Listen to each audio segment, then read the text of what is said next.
At the serene waters of Kallar Kahar Lake, a grey-headed Swamphen moves gracefully, each step calm and steady. Known for its deep purple-blue plumage and striking red bill, this bird gently feeds on grasses and shoots along the wetland edge. The Swamphen is a symbol of wetland life, peaceful, alert, and always connected to the rhythm of nature.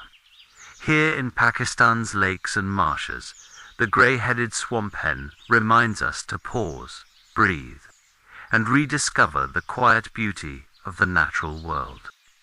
Discover more on Birds of Pakistan. Like, comment, and subscribe.